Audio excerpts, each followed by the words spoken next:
കൂട്ടുകാരെ, ഇന്ന് ഇങ്ങനെ ഒരു സ്നാക്സ് ആണ് തയ്യാറാക്കുന്നത്. അപ്പോൾ ഇതിന് കറിയൊന്നും വേണ്ട. അപ്പോഴേ സ്നാക്സ് ആയിട്ടും ബ്രേക്ക്ഫാസ്റ്റ് ആയിട്ടും ഒക്കെ ഉപയോഗിക്കാൻ പറ്റും. അതുകൊണ്ടല്ല, അടിപൊളി റെസിപ്പിയാണ്.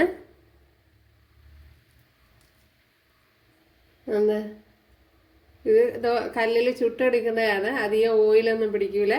അപ്പോഴിതിനാണെങ്കിൽ സെപ്പറേറ്റ് കറിയൊന്നും വേണ്ട. അപ്പോഴിന്ന് ഇങ്ങനൊരു റെസിപ്പിയാണ് തയ്യാറാക്കുന്നത്. അതുപോലെ ഹെൽത്തി ആയിട്ടുള്ളൊരു റെസിപ്പിയും കൂടെയാണ്. ഗോതമ്പ് മാവിലാണ് തയ്യാറാക്കുന്നത്. അപ്പോൾ വീഡിയോയിലേക്ക് പോവാം. ഹായ് കൂട്ടുകാരെ, സെലിം ബ്ലോസിലേക്ക് സ്വാഗതം. ഇന്നൊരു സ്നാക്സ് നോക്കാം. അതിനായിട്ട് ഇത്രയും ഗോതമ്പ് മാവ് എടുത്തിട്ടുണ്ട്. ഇതൊരു 1 ഗ്ലാസ് വരും. ഇതിലേക്ക് ആവശ്യത്തിനുള്ള ഉപ്പ് ചേർത്ത് കൊടുക്കുക. ഇവിടെ കുറച്ച് ബട്ടർ ചേർത്ത് കൊടുത്തിട്ടുണ്ട്. ഉണ്ടല്ലോ, ഇത് ഫ്രീസറിൽ നിന്ന് നേരിട്ട് എടുത്തുകൊണ്ട് വന്നതാണ്. ഇനിയൊന്ന് ഉരുകി വരണം. അപ്പോൾ ബട്ടറെല്ലാം ഇവിടെ ഉരുകി വന്നിട്ടുണ്ട്. അപ്പോൾ ബട്ടർ ഉരുകിയതിന് ശേഷം ചേർത്ത് കൊടുത്താൽ മതി. ഫ്രീസറിൽ നിന്ന് മാറ്റി വെച്ചിരുന്നാൽ മതി. അപ്പോൾ ഞാനിത് കട്ടയോടെ ചേർത്ത് കൊടുത്തത് പണിയായി. ഓക്കെ, എന്തായാലും എല്ലാം പൊടിഞ്ഞ് ഉരുകി വന്നിട്ടുണ്ട്.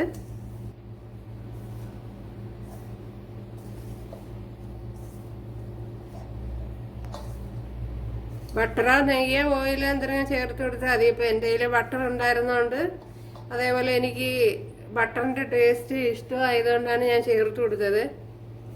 അപ്പം നമ്മളിവിടെ കഴിക്കുന്നതാണല്ലോ, അതുകൊണ്ട് അപ്പോഴും ഓയിൽ മാത്രമായാലും മതി. ഇനി ഇതിലേക്ക് കുറച്ച് വെള്ളം ചേർത്തൊന്ന് കുഴച്ചെടുക്കുക. നാളെ ചപ്പാത്തിയുടെ മാവിൻ്റെ പരുവുണ്ടല്ലോ, ആ രീതിയിലൊന്ന് കുഴച്ചെടുക്കുക. ഇനി ഇതിലേക്ക് ശകലം ഓയിലൂടെ ചേർത്ത് കൊടുക്കുക. നമ്മുടെ ഗോതമ്പ് മാവിനെ കുഴച്ചെടുത്തിട്ടുണ്ട്. പിന്നെ ഇത് വീട്ടിലെ മാവാണ്, ഗോതമ്പ് വാങ്ങിച്ച് പൊടിച്ചെടുത്തതാണ്. ഇത്രയും ഫ്രോസൺ ഗ്രീൻ പീസ് എടുത്തിട്ടുണ്ട്. ഉണ്ടല്ലോ, ഫ്രോസൺ ഗ്രീൻ പീസാണ്.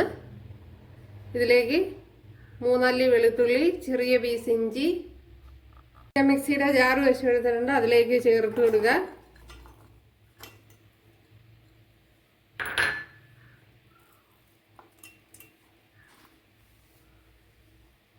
ഇതൊരു 1 ഗ്ലാസ്സൊക്കെ വരും. ഇതിലേക്ക് 1 ടീസ്പൂൺ മല്ലിപ്പൊടി, കോറിയാൻഡർ പൗഡർ, മഞ്ഞൾപ്പൊടി,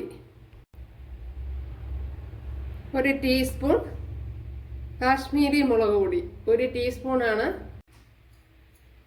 കുറച്ച് പെപ്പർ പൗഡർ, കുറച്ച് കറി ലീവ്സ്. ഇനി ആവശ്യത്തിനുള്ള ഉപ്പുകൂടി ചേർത്ത് കൊടുക്കുക. പിന്നെ 1 ടേബിൾ സ്പൂൺ വെളിച്ചെണ്ണ ചേർത്ത് കൊടുത്തിട്ടുണ്ട്. അതിലേക്ക് ജീരകം ചേർത്ത് കൊടുക്കുക. 1/2 ടീസ്പൂൺ, ചെറിയ സ്പൂൺ ഉണ്ടല്ലോ, അതിന് 1/2 ടീസ്പൂണാണ് ചേർത്ത് കൊടുത്തിട്ടുള്ളത്. ഇതിലേക്ക് അരച്ചെടുത്ത ഗ്രീൻ പീസൊക്കെ ചേർത്ത് കൊടുക്കുക. ഒത്തിരി അങ്ങ് പേസ്റ്റാക്കി അരച്ചിട്ടില്ല, എന്ന് വെച്ചാൽ മാവ് പോലെ പേസ്റ്റാക്കി എടുത്തിട്ടില്ല. ഒരു 1/4 ഭാഗമേ അരച്ചിട്ടുള്ളൂ. ഇതിൻ്റെ പച്ചക്കുത്തൊക്കെ മാറിയിട്ടുണ്ട്. ഉണ്ടല്ലേ,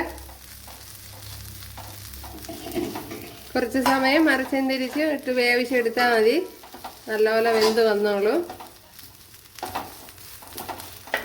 അപ്പോഴും നമ്മുടെ മാവൊന്ന് ഇതേപോലെ ഒന്ന് പരത്തിയെടുക്കണം. ഉണ്ടല്ല, മാവ് മൊത്തത്തിൽ എടുത്ത് വെച്ചിട്ടുണ്ട്. അപ്പോഴും ഒത്തിരി അങ്ങ് തിന്നാക്കണ്ട, ഒരുവിധം കട്ടിയോടെ തന്നെ വേണം. ഇനി നമ്മുടെ ഇതങ്ങോട്ട് ചേർത്ത് കൊടുക്കുക. ഉണ്ടല്ല,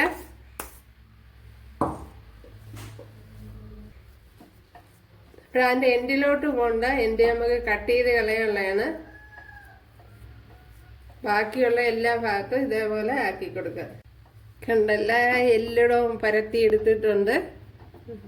ഒരുപാട് അങ്ങ് എൻഡിലോട്ട് പോകണ്ട.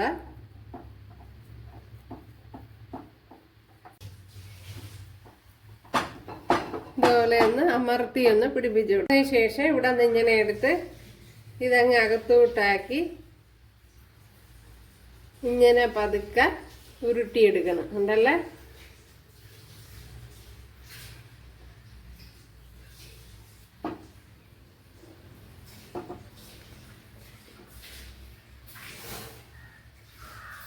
ഇവിടെ വെച്ചിരി ഇങ്ങനെ ഒട്ടിച്ചു കൊടുക്കണം നല്ലപോലെ. അല്ലെങ്കിൽ ഇച്ചിരി വെള്ളമെല്ലാം തൊട്ട് ഒട്ടിച്ചാലും മതി, ഇളകി പോവാതിരിക്കേ.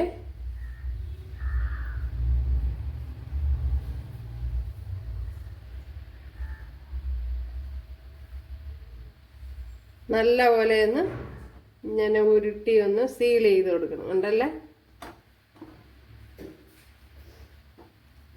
നല്ല പോലെ ഉരുട്ടി സീൽ ചെയ്ത് കൊടുക്കണം. ചാത്തിയെടുത്ത് ഇതിൻ്റെ എൻഡ് ഒന്ന് കട്ട് ചെയ്ത് കളയണം. അപ്പോൾ എൻഡ് നീക്കം ചെയ്തിട്ടുണ്ട്. അപ്പോൾ ഇനി ഇതിനെ ചെറിയ ചെറിയ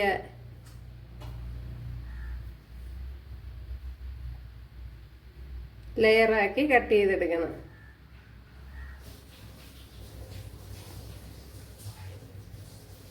അപ്പോൾ ഞാൻ ഇവിടെ കണ്ടല്ല, ഇതെല്ലാം ഇതേപോലെ ആക്കി എടുത്തിട്ടുണ്ട്. അതെങ്ങനെയാന്ന് കാണിച്ചു തരാം. ഇതേപോലെ ഒരു കവർ എടുക്കുക. ഇത് മറ്റേ ഫ്രോസൺ ഗ്രീൻ പീസ് ഇരുന്ന കവറാണ്. ഉണ്ടല്ലേ, അപ്പോൾ ഇതിലോട്ട് വെച്ച് കൊടുക്കുക. ഇത് ഞാൻ നേരത്തെ ഇതിൽ വെച്ച് പരത്തിയതാണ്.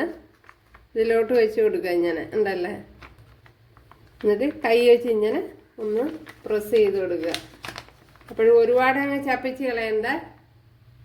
ഉണ്ടല്ല, അപ്പോൾ ഇത് ശകലം കൂടെ ഒന്ന് കട്ടി കുറയ്ക്കുക.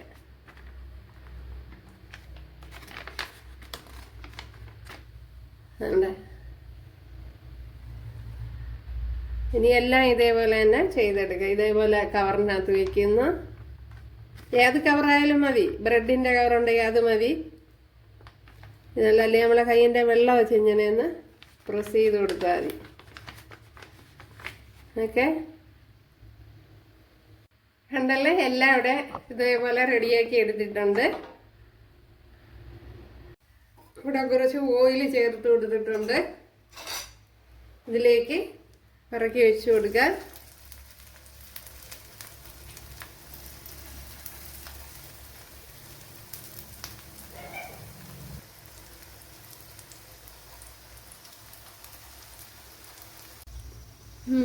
നമ്മുടെ സ്നാക്സ് കണ്ടല്ലേ, അടിപൊളി, നല്ല ടേസ്റ്റ് ഉണ്ട്.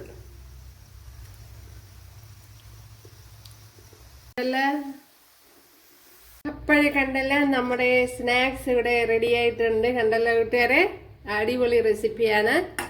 അപ്പോഴിത് ബ്രേക്ക്ഫാസ്റ്റ് ആയിട്ടൊക്കെ ഉപയോഗിക്കാം. വേണ്ടല്ല, അത് ഇച്ചിരി ചൂടുണ്ടല്ലേ. അപ്പോൾ ബ്രേക്ക്ഫാസ്റ്റിനാണെങ്കിൽ വേറെ സെപ്പറേറ്റ് കറിയൊന്നും വേണ്ട, ഇത് തന്നെ മതിയാവും. നല്ല സോഫ്റ്റാണ്.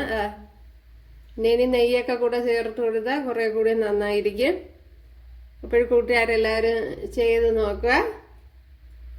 ഇഷ്ടമായ സബ്സ്ക്രൈബ് ചെയ്ത് സപ്പോർട്ട് ചെയ്യുക. അടുത്തൊരു വീഡിയോ ആയിട്ട് കാണാമെന്ന് പറഞ്ഞുകൊണ്ട് എല്ലാവർക്കും താങ്ക്സ്. അപ്പോഴൊന്ന് സബ്സ്ക്രൈബ് ചെയ്ത് സപ്പോർട്ട് ചെയ്യണേ. ഒത്തിരി